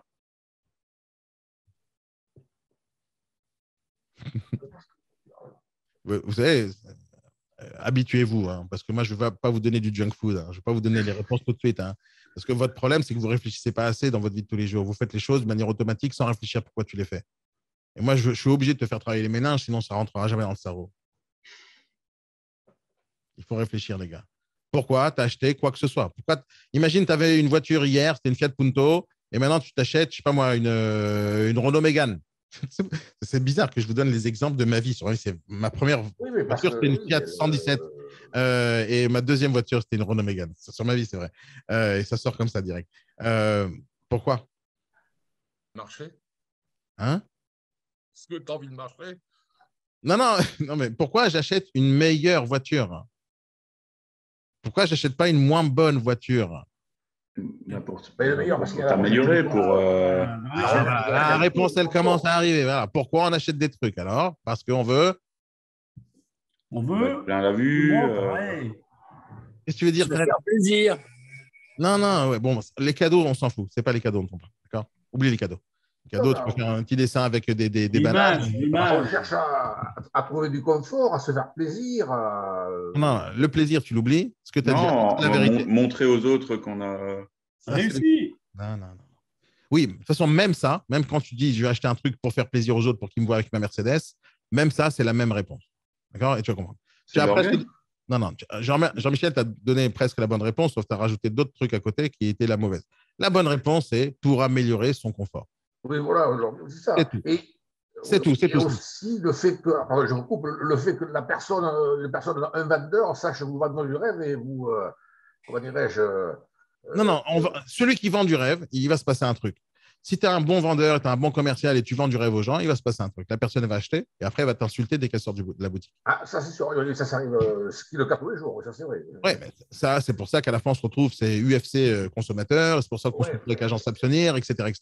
Parce qu'on vend du rêve à des gens qui sont manipulables. OK? Moi, je ne te parle pas de vendre du rêve. Je te dis de présenter les choses de la bonne manière à la personne qui a vraiment un besoin et qui va comprendre que c'est toi la solution au problème. Je n'ai jamais dit de vendre du rêve. Il faut faire rêver les gens, mais il ne faut pas leur vendre du rêve. D'accord? C'est différent. Maintenant, les encourager dans leur envie, le rôle de commercial. Tu viens les aider. Le plombier, il n'est pas beau gosse, le plombier. Il vient te réparer des tuyaux, d'accord? Mais si tu as besoin d'un plombier, tu t'en fous s'il est beau gosse ou pas. Tu veux qu'il répare ton putain de tuyau. Donc, c'est pas faire rêver un plombier. Écoute, j'ai un problème de tuyauterie, je vais te faire rêver. Regarde mon plombier. Il vient en short, période bain, il a le six-pack. En plus, il parle bien et il chante avec sa guitare. C'est notre métier, ça. Un plombier, il est là pour réparer les tuyaux. Il va te réparer les tuyaux. Il viendra avec l'arrêt du cul qu'on voit dès qu'il se baisse. On connaît tous les plombiers. Il n'y a rien de clairement chez un plombier. Le plombier va rendre une prestation de service qu'on connaît. On sait pourquoi on l'appelle. Comme tout à l'heure, le chirurgien, peu importe qu'il soit beau, l'essentiel, c'est qu'il soit efficace. Exactement. Le commercial, le vendeur de maison ou de voiture, le physique compte. Non, le physique, il compte pas. Le physique, compte pas. Non. Le physique, il compte pas. Après, c'est ce que vous disiez les clients. On repasse, on prend des branlées parce que, ouais. Si tu es coach sportif et tu es gros, oui, ça compte. Parce que tu es coach sportif. OK? Donc, il y a un gros porc ne peut pas être coach sportif. Bien, je vais t'aider à faire un régime. Et donc, pourquoi tu n'appliques pas tes méthodes à la con? C'est pas possible. Tu es un homme d'affaires, tu dois être beau gosse, bien habillé, mais pas beau gosse, bien habillé, parce que tu représentes le business. Tu ne peux pas montrer autre chose. Mais pour répondre à la question… Moi, j'ai déjà acheté une voiture à quelqu'un qui avait le syndrome Gilles de la Tourette. Hein. Oui, non, mais c'est pas une blague. Le pire, c'est vrai. Et on lui a acheté la voiture. Non, imagine, c'était toi le vendeur, t'es le négociateur avec Gilles Latourette. Imagine les négociateurs comme ça. C'est vrai. Non, mais j'imagine la situation où t'es négociateur et t'es vendeur et tu as le syndrome. Ah ouais, mais ça, c'est tu le signes, mandat, pauvre con. Ça détruit tout. Ça, c'est pas gros, il y avait des rictus et avec sa main, il faisait toujours comme ça. C'est comme ça. Bon, pour finir le sujet, c'est que quand tu achètes quelque chose ou quand quelqu'un t'achète quelque chose ou quand toi tu vends, il y a une seule raison pour la personne achète. C'est parce qu'elle veut améliorer son confort de vie. Elle veut améliorer. Si tu lui vends la même chose, elle n'achètera pas. Si tu lui vends moins bien, elle n'achètera pas. Sauf si elle n'a plus d'argent, elle est obligée de se contenter de moins bien. Mais personne n'achète pour repartir en arrière. Juste personne. Quelqu'un qui avait une Renault Mégane hier, il ne va pas racheter une Fiat Punto. D'accord ? Sauf si c'est la dernière Fiat Punto qui est encore meilleure que la Renault Mégane. Ça, c'est une autre histoire. Mais il faut qu'elle soit mieux. Sinon, tu n'as pas l'impression que tu avances dans la vie. N'importe quelle personne, au début, il a habité chez ses parents. D'abord, il était dans le ventre de ses parents. Après, il habite chez ses parents. Après, il va chercher son petit studio. Après, il va trouver une nana. Il va acheter un 2 pièces. Après, il fait des enfants. Il trouve un 3 pièces. Après, il fait encore des enfants. Il trouve un 4 pièces. Après, il devient vieux. Ses enfants, ils se cassent. Il retrouve un 3 pièces. Il retrouve un 2 pièces jusqu'à ce qu'il retrouve dans un mètre carré. C'est ça la vie. Qu'est-ce que tu veux que je te dise? Mais on améliore son confort avec le temps. Et quand tu n'as plus besoin, tu jettes du lest. Tu jettes du lest. Mais la vie, c'est améliorer son confort. Sinon, ça ne sert à rien. C'est quoi le but de la vie? Si jamais tu restes au même niveau que quand tu étais gamin dans un studio à payer un loyer comme un con alors que tu as 65 ans, il y a un problème dans ta vie. Tu as eu un problème. Si à 40 ans, tu n'as pas une femme, des enfants et des trucs comme ça, tu as un truc qui s'est raté dans ta vie. Tu comprends? Je ne vais pas dire que c'est l'objectif de tout le monde, mais de manière générale, le but de la vie, c'est d'avoir des enfants, de faire des choses bien, tu vois, d'avancer, d'améliorer ton confort, ta vie, ton bonheur, plein de trucs. C'est améliorer vers le haut, tu comprends? Et donc, le vendeur ou n'importe quel acheteur qui va acheter quoi que ce soit, il veut améliorer sa vie. Il doit améliorer sa vie. S'il te paye quelque chose pour améliorer sa vie. Donc, si jamais tu n'arrives pas à lui présenter que tu vas lui améliorer sa vie, il n'y a rien qui va changer. Le vendeur, il ne te paye pas, déjà. Il ne te payera jamais rien du tout. D'ailleurs, on va lui demander 20 € pour faire le travail. Tu vas voir que même les 20 €, il ne va pas te les donner. Parce que les 20 €, c'est plus cher que le Bon Coin. Je te le dis, hein. Même 1 €, c'est plus cher que le Bon Coin. Alors, des fois, ils vont te donner une pièce. Tiens, allez, vas-y. Tiens. Peut-être qu'ils vont te la donner la pièce. Mais ils n'ont pas envie de te la donner la pièce. Parce que c'est gratuit ailleurs. Il faut être con pour payer 24 000 € quand c'est gratuit ailleurs. Il faut être con. C'est-à-dire, quel taré, quel abruti fini va payer 24 000 € pour quelque chose qui est gratuit? Explique-moi. C'est comme si demain, je te vendais de l'air. Écoute, tu respires. Écoute, l'air que tu respires, il n'est pas bien. Je vais te donner mon air à moi. Tiens, 24 000 balles. C'est pas possible, tu comprends? Il n'a pas besoin de toi, il te l'a écrit. Et en plus, c'est gratuit là où il l'utilise et ça marche. C'est ça qui est génial, c'est que ça marche. Le Bon Coin fonctionne. Tu sais comment je sais? Parce que toi, tu payes les annonces sur le Bon Coin. Comme nous tous, on paye les annonces sur le Bon Coin. Ça marche, sinon on ne payerait pas. On n'est pas des teubés quand même. Donc lui, c'est gratuit, il ne paye pas et ça marche. Nous, on paye, ça marche pareil. Ça marche pareil, mais nous, on paye. Imagine les agents immobiliers, combien ils sont teubés? Ils payent quelque chose de gratuit. Il faut être con quand même. Je crois que tout le métier est totalement teubé. Tu vois totalement. Tu vois. Maintenant, le problème, ce n'est pas ça. C'est que le vendeur, lui, il ne te paye rien parce qu'il ne t'a rien demandé déjà. Et il ne veut pas de toi déjà. Mis à part le fait qu'il ne veut pas de toi, il ne veut pas de toi, il n'a pas besoin de toi. Parce qu'il n'a pas besoin de toi. C'est pour ça qu'il ne veut pas de toi. Ni de toi, ni de moi d'ailleurs. Hein. Maintenant, on va les démarcher quand même. Mais on va leur dire, monsieur, je sais que vous n'avez pas besoin de moi. Ça n'a aucune importance. Je sais que vous ne voulez pas me payer, mais c'est tant mieux parce que c'est gratuit. Je vais faire tout le travail que vous faites à votre place. Gratos. Vous savez, je ne vais même pas travailler beaucoup. Vous savez pourquoi? Parce que quand je vous appelle, moi, j'ai déjà le client qui va acheter. Donc, en 5 minutes, c'est tranché. C'est torché. Pas tranché. C'est torché. Okay. Donc, l'idée, c'est ça. D'accord? C'est gratuit pour le vendeur. Point. Parce que tu as le client derrière. Parce que le travail que tu as fait, il est en amont. d'avoir le client avant. Lui, il met l'annonce, il cherche. Toi, tu as déjà trouvé parce que tu avais déjà mis des annonces avant. Tu comprends? Donc, si jamais tu appelles le vendeur, tu dis c'est gratuit, la seule raison qu'il te raccroche au nez, parce qu'il n'aime pas ta gueule, il n'aime pas comment tu parles, tu n'es pas assez sympathique, ou il est de mauvaise foi. Mais pas parce que non, c'est trop cher le gratuit. Non, le gratuit, c'est trop cher, je ne veux pas. Quoi, vous allez faire tout à ma place? Vous allez faire tout à ma place sans me demander 1 euro? En plus, vous allez faire mieux que moi. En plus, vous allez m'accompagner. Vous allez tout faire pour moi, pour gratuit. Ah non, je ne veux pas, non, ça ne va pas ou quoi, c'est trop cher. C'est possible qu'ils disent un truc pareil, le vendeur? Tout ce qui est gratuit, dans la tête des gens, ça n'a pas de valeur. C'est pour ça que les personnes ne doivent pas penser que c'est gratuit totalement. C'est que ce n'est pas vous qui payez, monsieur. C'est juste pas vous qui payez. Tout ce que je vais faire pour vous, je ne demanderai jamais d'argent. OK? Mais c'est nickel ou pas? Et tu avances à partir de là. Une fois que la personne a compris que, à part lui faire signer un document qui ne l'engage à rien, d'accord, et qui va te permettre de vendre le produit, enfin, plein de trucs, on en expliquera dans le juridique, mais sur le principe, tu lui demandes rien, à part qu'il t'ouvre la porte et qu'il te laisse négocier à sa place. Tu comprends pas? Donc, il faut que tu comprennes ça dans ta tête. Une fois que tu as compris ça dans ta tête, tu as une seule chose à faire, c'est de faire du marketing pour que les gens achètent ton bien à 400 000 balles avec les 24 000 euros dedans. Tu comprends pas? La paire de chaussures, je ne sais pas combien elle a coûté. 350 balles, c'est ce que ça vaut. Elle a coûté 30 euros. Comment ils ont fait pour me prendre 320 euros? Comment ils ont fait?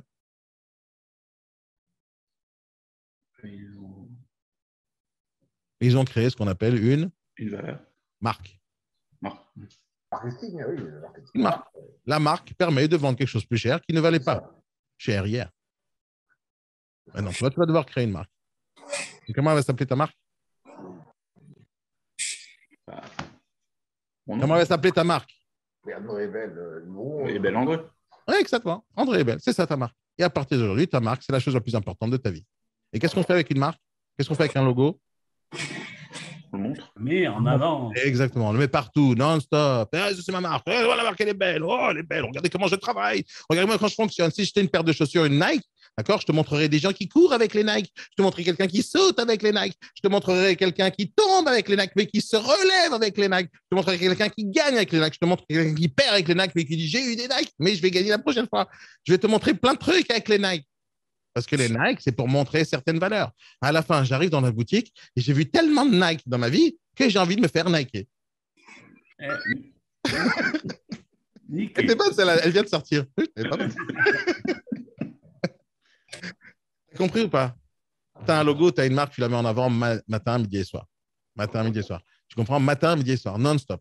Aujourd'hui, personne ne sait qui est André Ebel. Ben, il faut que ça change aujourd'hui. Aujourd'hui. Donc, bien sûr, je vais t'aider, je te parlais de comment on va le faire dans les jours prochains et c'est pour ça que tu vas venir tous les matins et c'est pour que tu puisses avancer doucement, doucement. Mais la première chose que tu dois comprendre, c'est que la marque, c'est toi. Si jamais personne ne te connaît, on ne te payera pas 1 euro. Tu vas devoir faire comme ça l'aumône. S'il vous plaît, donne-moi 1 euro, donne-moi 1 euro. Mais t'es qui, toi? Donne-moi 1 euro. Si maintenant, tu montres aux gens qu'est-ce que tu es capable de faire pour eux, combien tu vaux, les gens vont te dire j'ai envie de te payer, mon cher André. C'est exactement ce que tu as fait ça avec moi ce matin. Tu as vu une vidéo, tu as cliqué, tu as payé. Combien de temps tu as réfléchi pour payer? Pas grand-chose. Parce que j'ai tout fait pour que ça se passe vite. Et André, tu t'es fait Nike ce matin. Non. Non, mais d'ailleurs, je ne sais pas, c'est toi qui décroches le téléphone quand on appelle? Des fois oui, des fois non, ça dépend des jours. Ouais, parce que sur la page de vente, tu expliquais que la formation était avec les dates, et puis il y avait marqué si tu Ah veux ouais, tout je me de suite. rappelle, tu m'as dit que tu pensais que c'était e-learning. Oui, voilà. Mais vu Il faut l'intonation qu'il y aille. que tu avais au téléphone, je me suis dit, bon, il doit être occupé, je suis en train de le faire chier là. Non, tu me fais pas chier, je t'ai bien répondu au téléphone, non? Ouais, mais sur le coup, je me suis dit, bon, bah ok, je l'emmerde, je ne vais pas le faire chier longtemps. Non, c'est dans ta tête, ça. Non, je t'ai répondu à toutes tes questions et après, tu es venu. Si j'avais mal répondu, tu ne serais pas venu, enfin. Non, mais c'est vrai que tu avais raison, c'est que j'avais utilisé une ancienne vidéo où je proposais e-learning. D'ailleurs, j'ai fait le montage hier. Si tu retrouves cette même vidéo, tu vas voir que la vidéo, elle a changé. J'ai enlevé le passage e-learning, je me dis, marqué en live. Parce que tu as eu raison, en fait, ta remarque, en fait, ça se trouve, elle m'a énervé parce que j'étais trop con de ne pas avoir corrigé le truc. Mais j'ai corrigé juste après. Mais ça changerait au final. Enfin, j'espère que ça changera pour toi. Mais D'ailleurs, si tes mails ils sont automatisés, j'ai eu un mail pour m'inscrire à ta chaîne YouTube. Ouais. Le lien est mort. Ok, bah, merci pour ce retour. Prends-lui une prestation. Ouais, mais d'ailleurs, il aurait pu faire ça. Mais d'ailleurs, il aurait pu faire ça. Tu vois. C'est vraiment le principe, tu vois. D'ailleurs, regarde, il y a des gens qui me démarchent pour me dire, Monsieur Nadjar, sur votre site internet, franchement, il faudrait le refaire. Je leur dis, super, pas de problème. Combien tu prends pour Pourquoi faire il mieux? fonctionne? Non, non, oui, mais je leur dis, pas de problème. J'adore tes critiques. Est-ce que tu peux proposer mieux et pour combien? Et c'est là qu'ils se taisent, tu vois. Donc, les critiques, c'est juste génial. J'adore les critiques, j'adore écouter. Mais si tu viens seulement avec le problème, c'est cool, ça me fait chier. Mais si tu viens avec le problème et la solution, c'est cool, tu comprends? Donc, moi, je n'ai pas de problème avec les critiques de manière générale. Et c'est très bien que tu fasses ce retour, je vais corriger immédiatement. Maintenant, mis à part ça, l'idée, c'est que la façon dont tu es arrivé jusqu'à moi, peu importe combien tu payes, combien tu as payé, combien de temps, peu importe, ça n'a aucune importance. Ce qui est important, c'est que tu as vu des choses qui t'ont inspiré confiance. Pourquoi? Parce que tu as l'impression que j'ai compris ton problème, tu as l'impression que je suis capable de t'amener cette solution, et à la fin, tu dis, ça les vaut ou pas. J'en sais rien. Et c'est à toi maintenant de décider ce matin, quand on va raccrocher, de te décider si jamais ça valait le coup ou pas d'acheter ou pas. Alors, dis-moi maintenant la réponse. Est-ce que tu penses que tu as appris des choses ce matin? Ouais, clairement. Ouais, clairement. Et donc, si jamais j'étais de la merde, après 3 minutes, tu aurais raccroché, tu comprends? Okay. Donc, non seulement il faut faire une belle promesse, donc quand on propose un produit, peu importe lequel, hein, que ce soit toi le produit ou que ce soit le bien, peu importe, on appelle ça une promesse. D'accord? Une promesse. Tu promets quelque chose. Maintenant, il faut aller jusqu'au bout de l'affaire. Si jamais la promesse, elle tient le coup, ben, les gens ils vont se dire, ah, ça valait le coup. Si jamais la promesse, elle ne tient pas debout, non, ça ne vaut pas le coup. Ils ne reviendront plus, ils vont marquer agence s'abstenir ou Daniel Nadjar, c'est une merde. Tu comprends? Et comme ma marque, c'est la seule chose qui est la plus importante pour moi, c'est Daniel Nadjar, je ne veux absolument pas vendre de la merde. Partout où tu vas passer chez moi, il y aura Daniel Nadjar partout, Daniel Nadjar partout. Donc imagine, je me salis mon propre nom moi-même. C'est débile ça, tu comprends? Alors, il y a assez de gens qui vont le faire pour moi, de me salir, il n'y a pas de problème. Mais moi, je ne vais pas le faire tout seul. Hein. En tout cas, je ne vais pas tout faire pour m'esquinter mon propre nom. Hein. Il y a assez de méchants sur cette planète pour qu'ils le fassent pour moi. Mais moi, je ne vais pas le faire. Donc, toi, c'est la même chose. André Ebel, ça doit être la star, ça doit être une marque, ça doit être quelque chose qu'on va valoriser. Ça veut dire que tu vas devoir changer de façon de t'habiller. Je ne te dis pas que ce n'est pas bien. Je te dis qu'il faut commencer à présenter une marque comme tu as envie qu'elle soit vue. Jamais tu verras le logo Nike avec une tache jaune dedans. Jamais. C'est noir, c'est noir. Oui, oui. Tu comprends? Donc, tu as décidé que André Bell, c'est ça. C'est toi qui décides comment ça doit être. Donc, je te donnerai quelques indications pour savoir qu'est-ce que ça doit être. Mais sur le principe, une fois que tu as décidé ce que André Ebel doit être, à partir de ce moment-là, tu vas chérir ce nom, tu vas le mettre en avant, tu vas tout faire pour qu'on le voit dans le meilleur jour, dès que tu sors de chez toi de la maison, jusqu'à ce moment où tu rentres à la maison. Ce que tu fais chez ta maison, on s'en fout. Tu peux te mettre à poil, te balader avec un string, rien à foutre. Mais pendant que tu es dehors, pendant que tu sors de la maison, tu es professionnel, tu es André Ebel, et tu as un nom génial qui représente ça, et qui représente ça, et qui représente ça. En plus, il sait faire ça, il sait faire ça, il sait faire ça. En plus, on l'aime à cause de ça, on l'aime à cause de ça, on l'aime à cause de ça. C'est pour ça que quand tu as cliqué sur une page chez moi, je vais te montrer des témoignages. Tu te rappelles de ça? Tu as vu des témoignages. Parce que tu t'es dit, oh, s'il y a d'autres personnes qui l'aiment, alors ça va, je peux l'aimer aussi. Tu comprends? Donc, tous ces trucs-là que je t'ai montrés, qui t'ont convaincu, c'est du renforcement. Je te montre un truc, tu dis, OK, je vais cliquer. Tu regardes, ah, c'est pas mal. Oh, c'est pas mal. Oh, c'est pas mal. Oh, c'est pas mal. Et à la fin, tu te dis, bon, allez, à part être con, pourquoi je ne cliquerai pas? Et à la fin, tu cliques et tu payes. Donc, tout ce que tu as fait dans ta vie, tout ce que tu as acheté dans ta vie, ça a été le même système. Si tu veux savoir comment il faut vendre des produits, essaie de te rappeler toutes les fois où tu as acheté un truc. Quand tu vas te rappeler pourquoi tu as acheté cette chemise, tu vas te rappeler comment ils t'ont présenté la chemise dans la boutique, à quelle étagère, à quel prix, comment il t'a parlé le vendeur. Et quand tu regardes et tu fais le chemin en arrière, tu vas comprendre exactement comment ils t'ont vendu la chemise. Demain, tu as envie de vendre des chemises, fais la même chose. Vu qu'ils te l'ont vendu, tu n'es pas un bouffon quand même. Tu l'as vendu parce qu'ils ont fait certaines choses qui t'ont manipulé d'une manière bien ou pas bien. Ouais. Tu comprends? Donc, choisis les bons chemins qui te plaisent à toi et reproduis-les. Donc, tu veux savoir comment les gens achetaient? Appelle des acheteurs. Appelle des acheteurs. Pourquoi vous avez acheté ce bien-là, monsieur? Comment on vous l'a vendu? Pourquoi ça vous a plu de passer par une agence? Pourquoi pas? Il y a plein de choses que tu pourrais faire pour améliorer ta vie. Tu comprends? Mais l'essentiel, c'est améliorer le quotidien des gens. Tu améliores leur quotidien en répondant à leurs besoins et leurs problèmes. Améliore la solution. Les gens, ils achètent. Capite, André? Allez, c'est le premier jour du reste de ta vie. Jean-Michel, fais une petite présentation rapide. Après, oui, parce que je vous laisse malheureusement. Non, mais demain, on va prendre. Demain, voilà, avec plaisir. Merci beaucoup. Et aussi nouveau. Voilà, donc Jean-Michel, merci. Bienvenue au club. C'est des alcooliques anonymes du matin, vas-y. C'est très bien. Non. Donc, Jean-Michel Maté, je suis mandataire immobilier depuis bientôt 3 ans. Alors, j'ai travaillé donc, je suis dans un réseau pour le compte de réseau et je me suis aussi essayé en agence Bon, c'est différent, mais ça m'a permis effectivement de découvrir les différents univers et d'avancer un petit peu dans ce secteur. Voilà. En 3 ans, j'ai eu la chance d'effectuer 5 ventes, en sachant que la première année, j'ai passé pratiquement 12 mois, et ce qui est normal, entre 9 et 12 mois à galérer, parce que c'est compliqué. Donc, c'est pas normal de galérer 12 mois. Non, je te le dis, hein, Jean-Michel. Pardon? C'est pas normal de galérer 12 mois. Ce n'est pas normal du tout. Hein. Et ça a été un peu le cas. Bon, voilà, mais bon, c'est pas grave. Alors, au fil de l'eau, en décrochant un mandat, mais en pratiquant, effectivement, mais comme tout le monde, on découvre un petit peu les avantages et les inconvénients. On se bonifie, on se façonne, on se pourrit, voilà, voilà. Bon, et pourquoi aujourd'hui je suis donc, mais je fais appel à vos services, ou à tes services, Daniel, c'est que c'est compliqué de plus en plus de monde, notamment au niveau de la pige. Il y avait des moments, comme on dit au poker, j'avais la main, là, c'est plus le cas. Je ne sais pas pourquoi, parce que mon discours est le même. Ou alors, c'est moi qui suis maintenant moins imperméable au rejet. Je rentre dans le rang aussi, je suis plus tout jeune. Enfin, moins d'envie. Michel, viens, on fait court. Viens, on fait court. Démarche-moi, s'il te plaît. Pardon, comment? Démarche-moi. Ah, démarche-moi, oui, d'accord, oui. Bonjour, oui. Enchanté. Bonjour, monsieur, oui, d'accord, oui, bonjour, monsieur Nadjar. Je me présente, voilà, je vous téléphone au sujet donc de la vente de votre jolie maison sur Mérignac. C'est un 3 pièces, il me semble. Ah oui, vous ne savez pas lire une annonce? Donc 3 pièces, c'est bien ce que j'avais, c'est bien ça. Donc voilà, 3 pièces, donc avec effectivement, d'après les photos que j'ai pu visualiser, vous avez un beau terrain, un bel espace, l'extérieur, une piscine. Cette maison se trouve dans quel secteur, s'il vous plaît, dans quel quartier de Mérignac? Alors, avant que je te réponde, sache que tu as passé 1 minute et demie à me raconter ta life. D'accord. Et j'ai chronométré, hein? Oui, oui. C'est 1 minute et demie à me raconter ta life. Alors, après, derrière, effectivement, pourquoi je l'appelle? Bon, non, voilà. non. Est-ce que tu crois que j'ai 1 minute et demie à t'accorder? Bon, d'accord, effectivement, oui. C'est vrai que j'ai 1 minute et demie à t'accorder. Pour écouter, parler. Maintenant, tu ne sais même pas si je suis le propriétaire. Tu ne sais même pas si c'est moi qui décide. Et tu ne sais même pas si j'ai envie de te parler.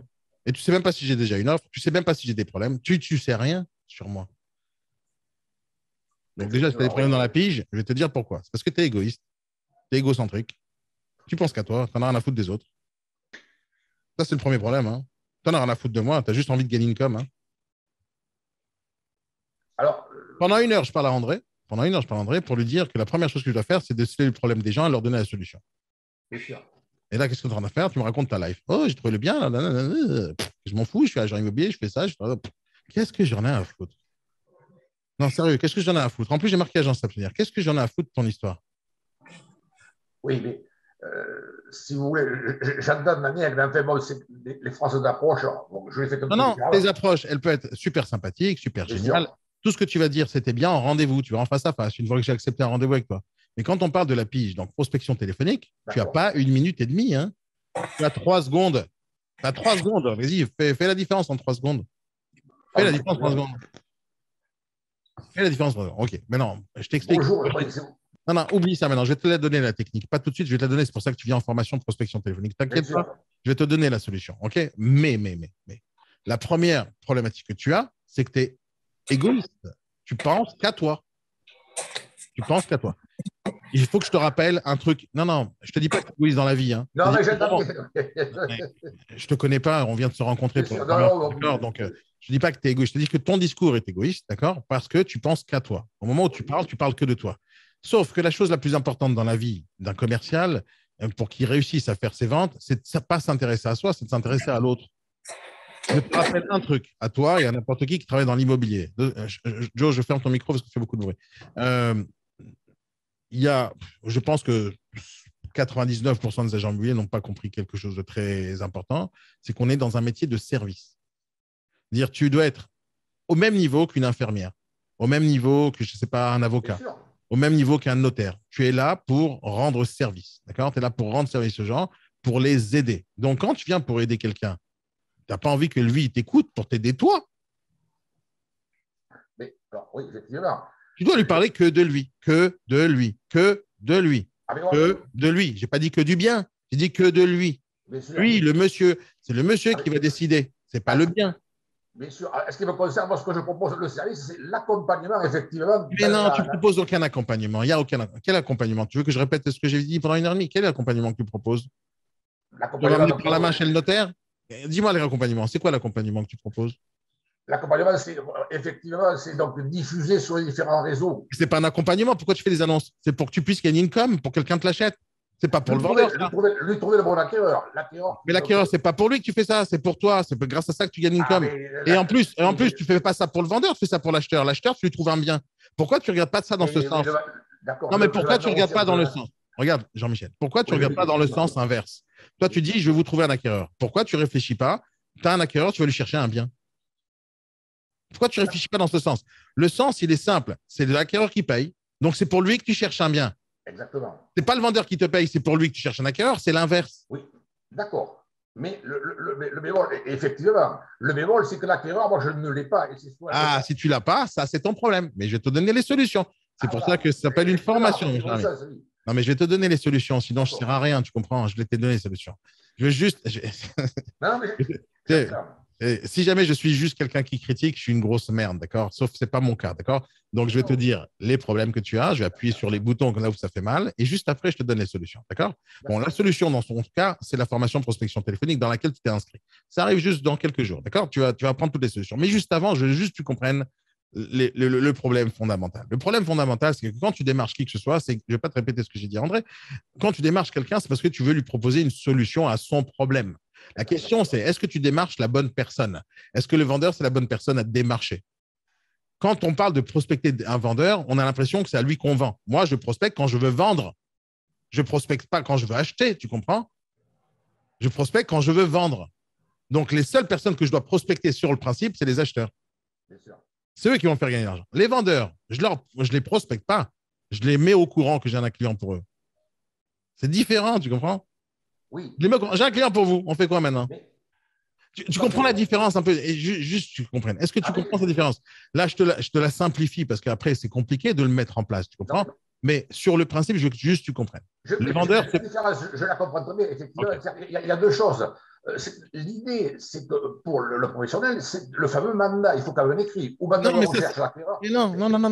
Le mandat, ça ne sert à rien pour moi. Non, c'est faux. Jean-Michel, je t'assure que je vais te révolutionner ta vie, peu importe ton âge, peu importe combien d'années tu as été. Je vais te dire un truc. Le document que tu vas faire signer, ça peut être un bout de papier, comme ça peut être du PQ, j'en ai rien à foutre. Bien sûr. Parce que ce n'est pas ça qui est important. C'est pas ça qui est important. La question, c'est pourquoi tu as démarché la personne et pourquoi elle a envie de bosser avec toi. C'est tout. Si elle a compris, regarde. Tu as signé un contrat avec moi, tu n'as pas signé un contrat avec moi. Tu n'as signé aucun contrat avec moi. Est-ce que je suis obligé de te donner ce que j'ai envie de te donner? Je ne suis pas obligé. Est-ce que demain, tu peux te plaindre si jamais je dis des conneries? Tu ne peux pas te plaindre. Tu vois, tu as fait ton plein gré, tu as payé, ça, c'est la transaction, point à la ligne. Maintenant, à moi de tout faire pour que tu restes mon client, que tu reviennes mon client et que tu continues à payer d'autres trucs dans le futur. D'accord? Moi, je propose un truc, tu l'achètes et moi, je vais tout faire pour que tu sois heureux. Sinon, je ne suis pas un bon commerçant, tu comprends? Je ne suis pas un bon commerçant. Donc, je t'ai fait une promesse, il faut qu'elle tienne la route. Si maintenant, ma promesse ne tient pas la route, tu vas partir ou tu vas m'insulter, etc. Bien sûr, je ne veux pas ça. Non, je ne dis pas que c'est ce que tu vas faire. C'est-à-dire, je ne veux pas ça, n'est-ce pas? Donc, en tant que commerçant, je vais tout faire pour que le service que je te propose, il soit pile poil ce que je t'ai proposé, voire plus. D'accord? Je t'assure que je suis certain que toi ou André, ce matin, vous ne vous attendez pas à ce que j'allais vous dire ce matin. Je suis certain que votre vision des trucs, il change et surtout la vision de moi que tu as vue en vidéo, c'était bien avec des petits mots et des montages vidéo. Là, il n'y a pas de montage vidéo. Là, c'est du live. Maintenant. Si vous voulez, Daniel, on a déjà échangé au téléphone, donc j'ai déjà. Bon, et puis je suis habitué, ce n'est pas le premier qui me propose ces services. C'est vrai que dans ce que vous dites, tout ce que tu dis, c'est qu'effectivement, on paye à l'avance, et d'accord avec toi, ça reste raisonnable, je dois dire, parce que d'autres prennent beaucoup plus cher. C'est pas une question de cher, tu ne sais pas combien tu vas payer plus tard. Mais attends 2 secondes. Alors, pour l'instant, j'ai fait ça, on verra. C'est ça le principe. C'est un produit d'appel qui va t'amener à moi pour que tu puisses découvrir si je suis capable de t'aider. Et peut-être dans le futur, tu auras autre chose. Mais juste, oublie ça 2 minutes. Oublie ça 2 minutes. Si tu es là, ça suffit. Moi, la transaction a été faite, tout va bien, je suis content. Maintenant, je vais te donner mon service. Okay? Maintenant, écoute bien. C'est quoi mon service? C'est de t'expliquer la réalité et de te faire changer d'état d'esprit. Ça, c'est mon service, de manière générale. Maintenant, écoute bien. Le mandat, c'est juste la conclusion de ce que vous êtes discuté avec les personnes. C'est juste ça. C'est-à-dire, si la personne en face de toi, elle a bien compris, si elle est d'accord, si elle a compris que tu es la bonne personne, tu es l'homme de la situation, le document, c'est juste une virgule dans la transaction. Une virgule. Un petit moment dans l'histoire, juste une demi-seconde. Si jamais la personne, elle a tout compris, c'est une virgule. Si maintenant, dans ta tête à toi, c'est la chose la plus importante, ça va devenir le sujet. Alors que la présentation de tes services, ta façon de présenter les choses, tu es censé décrire ce qui va signer le gars. Bien sûr.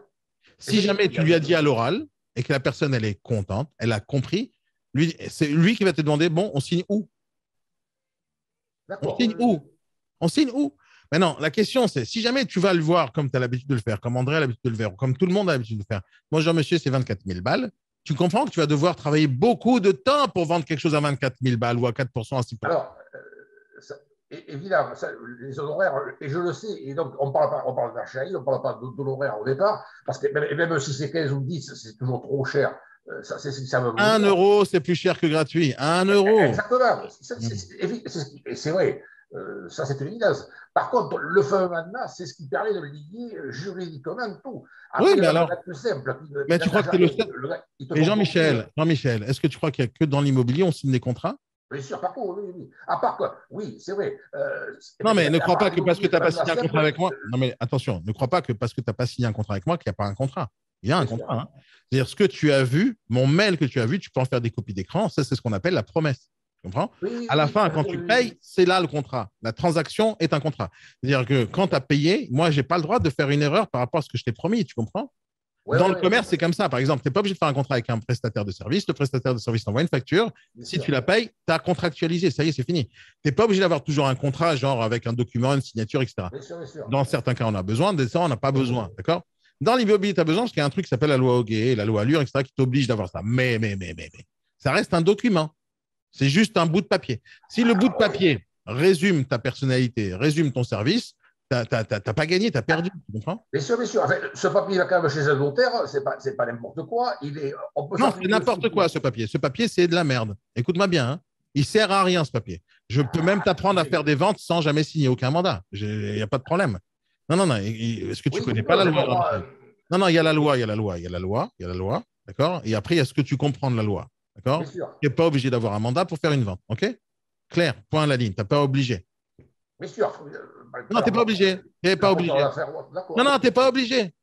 Une facture suffit. Non, un compromis suffit. Non. Un compromis suffit et une facture suffit. Tu comprends?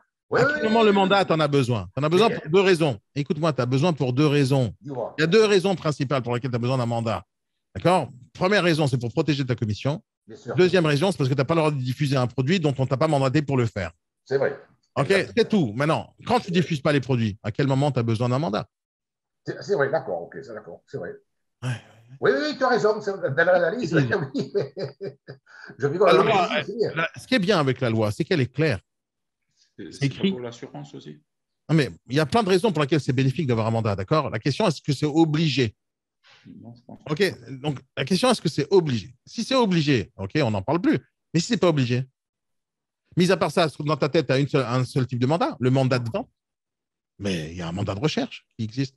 Il y a le mandat de commercialisation qui existe. Il y a le mandat haut qui existe. Il y a 50 000 sortes de mandats. Il y a le mandat exclu, le mandat simple, 25 000 sortes. C'est ça. Oui, vas-y, Franck. Tu voulais dire? Mandat haut? Oui, le mandat haut. Qu'est-ce qu'il a, le mandat haut? Ah, tu veux me faire un petit pic, là? Mais... Prends rendez-vous, s'il te plaît, avec moi, Franck, s'il te plaît. Prends rendez-vous avec moi. D'accord? Je te règle tous tes problèmes à part. Okay. Jean-Michel, écoute-moi bien. Ce que je vais faire avec toi et avec André, c'est vous mettre sur la bonne voie. Parce que la première chose que je vais devoir changer chez vous, c'est votre vision. C'est juste une question de perspective. Ta façon de voir le marché, c'est le vendeur, c'est mon client. Ma façon de voir le marché, c'est que le vendeur, c'est un fournisseur pour moi. Point à la ligne. Oui. C'est ça. C'est tout, c'est simple. Tu vois, ça, déjà, c'est censé changer tout dans ta tête. Et pour moi, le client, ce n'est pas le vendeur, le client, c'est l'acheteur. Point. Dans cette vision-là du métier, tu vas traiter l'acheteur différemment et tu vas traiter le vendeur différemment.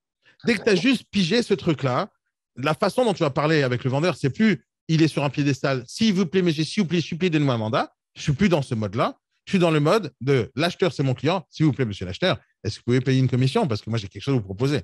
Donc, l'acheteur, c'est mon client. C'est lui que je vais servir. Le vendeur, je ne le sers pas. Le vendeur, c'est lui qui me sert. Il faut comprendre ça. Le vendeur, c'est lui qui me sert. oui, Il me sert moi, il sert l'acheteur. Lui, moi, je ne le sers pas. Bon, la seule petite nuance qu'il faut comprendre, c'est qu'un vendeur aujourd'hui, c'est un acheteur de demain. Et l'acheteur d'aujourd'hui, c'est le vendeur de demain. C'est ça la petite nuance. C'est pour ça que je ne vais pas le traiter tous les noms, le vendeur. C'est pour ça que je vais le respecter quand même, mais à un certain niveau au moment où il est vendeur. Il y a un autre niveau au moment où il est acheteur. Mais ils sont importants tous les deux parce que sans bien, je ne peux pas vendre de biens. Tu comprends? Sans acheteur, je ne peux pas vendre de biens non plus. Mais d'abord, la transaction elle se fait avec un acheteur qui veut acheter et qui veut payer. Le vendeur, c'est le fournisseur du produit. À partir du moment où tu comprends cette petite nuance qui est ultra importante, ta façon de prospecter, elle change. Elle change parce que tu n'as plus peur du vendeur. Parce que tu sais qu'un fournisseur, il y en a un, voilà, il a un 45 mètres carrés, mais il y a un autre 45 mètres carrés juste à côté. D'accord. C'est tout. Il ne faut plus avoir peur de ce gars-là. Et une des façons de le faire, c'est de changer juste de perspective. Qui est la personne la plus importante aujourd'hui? Et je t'assure que je vais rentrer dans le détail dans tout ça, dans les formations, tu vas comprendre. Ça va être clair dans ta tête. Je te donnerai les bonnes méthodes, les bonnes techniques, les bons discours. Pour qu'à la fin, ta façon de parler, ta façon de travailler, elle va changer. Ce n'est pas le métier qui va changer, c'est toi qui vas changer. Le métier sera toujours le même. L'acheteur sera toujours l'acheteur, le vendeur sera toujours le vendeur, le négociateur sera toujours le négociateur, l'agent immobilière sera toujours l'agent immobilière, la loi sera toujours la même. Mais la question, c'est comment tu te positionnes sur le marché. Est-ce que tu te positionnes victime avec le vendeur ou en faiblesse ou en demandeur avec le vendeur ou tu viens avec de la force. Écoutez, monsieur le vendeur, vous voulez ou pas, j'ai rien à foutre, moi je vais vendre un autre 45 mètres carrés à mon acheteur. Si ce n'est pas le vôtre, ce sera celui de quelqu'un d'autre. J'entends. Okay. Quand tu vas expliquer au vendeur, monsieur, si vous ne prenez pas mon acheteur, devinez quoi? Mon acheteur, il va acheter un autre bien qui ressemble au vôtre. Bien sûr. Et devinez quoi? Il y aura un acheteur en moins pour qui on vous appeler. D'accord. Bon, il va falloir que je vous laisse. Désolé, non, mais j'ai raté. Mais tu as compris, Michel. Mais j'ai pris le temps pour toi. C'est très clair et c'est bien, oui. J'ai pris le temps pour toi parce que ça se finit à 9h30 normalement. Donc, non, mais c'est bien. On se revoit demain si vous êtes d'accord, 8h30. Tous les matins, mon cher ami. Ça fait 11 ans que je fais ça. Tous les matins, 8h30, 9h30. Non, mais demain, je serai là normal. Il n'y a pas de souci. Là, j'ai reçu un petit appel. Les France, Jean-Michel. Va bosser, Jean-Michel. Okay, un client qui m'appelle un taou le pied. C'est bien, ça va pas tout le temps. Le courage, c'est ça. Il faut y aller quand. Bon, voilà. Vas-y, Jean-Michel. Bon courage, mon ami. Va bosser. Merci. Oui, on se voit demain. Allez, bonne journée, bien sûr. Ouais. C'est bon, André, t'as tout pigé. Franck, Jo, question de dernière minute. Non, c'est bon. C'est bon, tout va bien? C'est bon. Tout va bien? Je dois te faire la liste des choses que je dois faire pour vendre. Mais je rigole pas. D'accord. Non, je rigole pas. Demandez. Ah non, quand je donne un devoir, c'est le devoir. Tu reviens demain avec la solution. D'accord. Rappelle-toi ce que je t'ai dit tout à l'heure. Tu dois apprendre à réfléchir. C'est la première fois que tu vas faire ça. Donc, c'est important que tu le fasses, non? Merci, Daniel. Non. Bonne journée à tous. Bonne journée. C'est une très bonne journée. Amusez-vous bien. Allez, on se voit demain, Annie. Bye bye. Alors, cette vidéo t'a plu? C'est quoi faire maintenant? Tu likes la vidéo, tu t'abonnes à la chaîne et tu partages. C'est pas compliqué. Allez, à plus.